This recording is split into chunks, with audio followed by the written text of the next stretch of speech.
They say you never truly know the character of a person until you're trapped beside them on a plane, 30,000 feet above the ground, with no easy escape.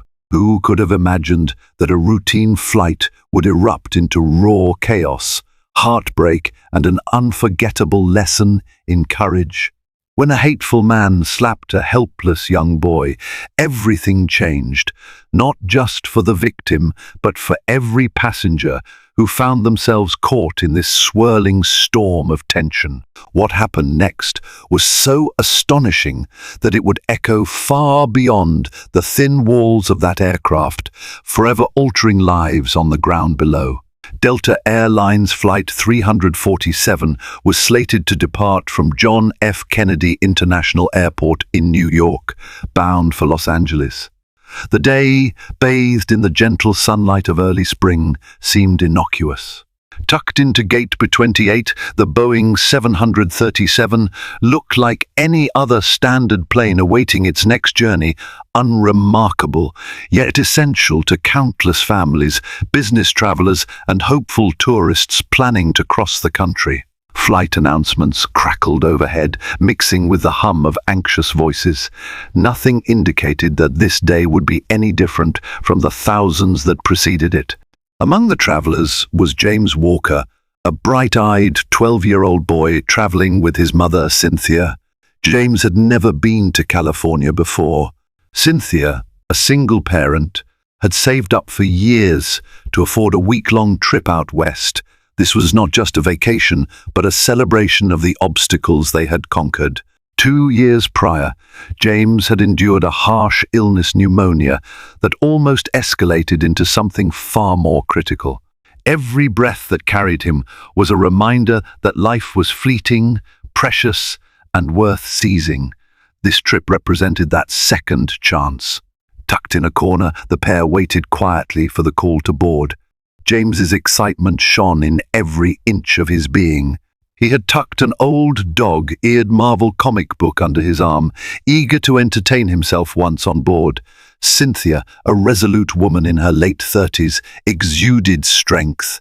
Her eyes bore the faint lines of worry and perseverance, but her smile remained warm and reassuring. She had made a solemn promise to James that life would be an adventure after his recovery. Sitting a few seats away was Todd Marshall. At first glance, Todd projected a certain affluence, his designer briefcase placed meticulously at his feet, high-end headphones draped around his neck. He wore an expensive watch that caught the fluorescent airport lights. Brows furrowed, Todd furiously tapped the screen of his phone. He was a man used to commanding life around him. The faint scowl on his lips hinted at annoyance with the everyday chaos around him, crying babies, the hum of announcements, and the steady foot traffic of families and solo adventurers weaving in and out. Daniel Price, another soon-to-be passenger, sat calmly a short distance away. Late 20s, broad-shouldered, dressed in a casual shirt and jeans, Daniel looked like an everyman, kind eyes, an approachable aura. On the surface, he blended seamlessly with the other travelers in the waiting area, yet something about him radiated quiet confidence, as though he had weathered storms that shaped a steel-like resolve beneath a genial exterior. He sipped coffee from a paper cup, scanning the gate area as if taking mental notes. The overhead speaker chimed. Delta Flight 347 to Los Angeles is now boarding Group 1. Among those in the group, Todd rose swiftly, eager to stow away his carry-on and secure his overhead bin space. He brushed past other passengers without apology, even jostling an elderly woman who grumbled at him. All Todd gave her was a dismissive glance before continuing down the jet bridge. He seemed to prefer creating his own path rather than waiting for the natural flow of people to accommodate him. James and Cynthia were in Group 3. They waited patiently, watching the first and second groups filter through, letting the lines subside before they took their turn. Cynthia kept a comforting hand on her son's shoulder to ensure he remained calm. Though James wasn't anxious, he was thrilled. The mere thought of soaring above the clouds filled him with childlike awe. When it was their turn, they stepped into the jet bridge, that narrow passageway that heralds the shift from everyday life to the airy reality of flight. James's eyes darted everywhere, noticing the scuffed grey walls and the gentle shake beneath his feet. He found the entire experience new, exhilarating. Cynthia smiled, reminiscing on her own first flight. For her, travelling had become routine, but the sparkle in James's eyes reawakened her sense of wonder. As the cabin doors came into view, the flight attendants greeted them with practiced smiles. James returned a grin so bright it made one of the attendants laugh. They offered him a pair of plastic wings, a small token that had once been ubiquitous among young flyers. James pinned them onto his T-shirt with pride, as though he'd just been knighted by the airline itself. Inside the plane, the cramped quarters and rush of passengers stowing carry-ons turned the space into a brief, bustling corridor of chaos. Todd had seated himself in 12C, an aisle seat. His brow creased as he tried to connect to the in-flight Wi-Fi before the plane had even taken off, mumbling something under his breath about incompetent technology. Occasionally he would shift in frustration, glancing around as though personally offended by the bustle in the aisle. Behind him, James and Cynthia made their way, verifying their seat numbers. They found seats 12A and 12B, which positioned James by the window. Cynthia took the middle seat. They stowed their carry-ons, James carefully placing his comic book on top for easy access during the flight. It didn't take long for Todd to notice that the seats adjacent to him were occupied by a black woman and a young black boy. His mouth set into a thin line, though Cynthia, focusing on getting settled, didn't notice the abrupt change in Todd's demeanor. James, on the other hand, felt a subtle shift. He was attuned to the silent tensions adults often overlooked. He cast a glance at Todd, trying to figure out if something was wrong or if he had done something to upset the man. But Todd refused to meet his eyes. Daniel, assigned a seat in row 14, had a clear line of sight to Todd, James, and Cynthia. He was in the aisle seat, giving him an unimpeded view of everything that transpired. He didn't know them, but he was the type to be aware of his surroundings. As he settled his own carry-on under the seat in front of him, a sense of unease began to stir within him at the sight of Todd's tense body language. Daniel wondered if Todd was just another uptight traveler, or if there was something more troubling at play.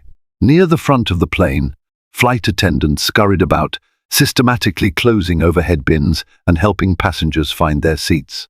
The pilot's voice crackled over the intercom, welcoming everyone aboard and informing them of a slight delay before takeoff.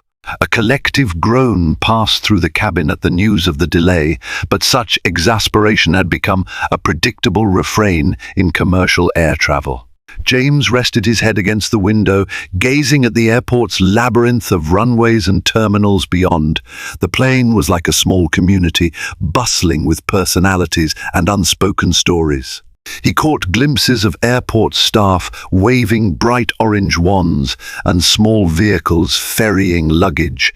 It fascinated him, these behind-the-scenes details of flying that people seldom thought about. With the engines humming in idle, the cabin was warm, and he felt a pleasant hum of excitement at the prospect of takeoff. Cynthia asked James if he wanted anything to drink once the service started, but he politely declined, preferring to wait for the flight attendant's snack service. He mentioned something about wanting to read his comic and watch the clouds drift by. She gave a soft chuckle, patting his head. Leaning forward to check that her bag was securely stowed, Cynthia brushed Todd's leg by accident. She immediately apologized, but Todd responded with a dismissive grunt, refusing to even look at her. Something in that moment sent a shiver through Cynthia. She had encountered subtle and sometimes blatant forms of racism before. There was a distinct look, a certain posture that some individuals adopted when they resented her presence. She had hoped this flight would be different. Yet Todd's cold shoulder and rigid body language hinted that it might be otherwise. Still, she attempted to shrug it off for James's sake, praying that this man's apparent negativity would remain contained. The pilot finally announced that they were cleared for takeoff. Todd reclined slightly, crossing his arms over his chest, while Cynthia put a reassuring hand over James's. Daniel, 2 rows behind, continued to keep an eye on the unfolding tension, as though sensing that trouble might brew. He couldn't put his finger on it yet, but something about Todd's aura spelled potential conflict. The plane lurched forward and began its taxi.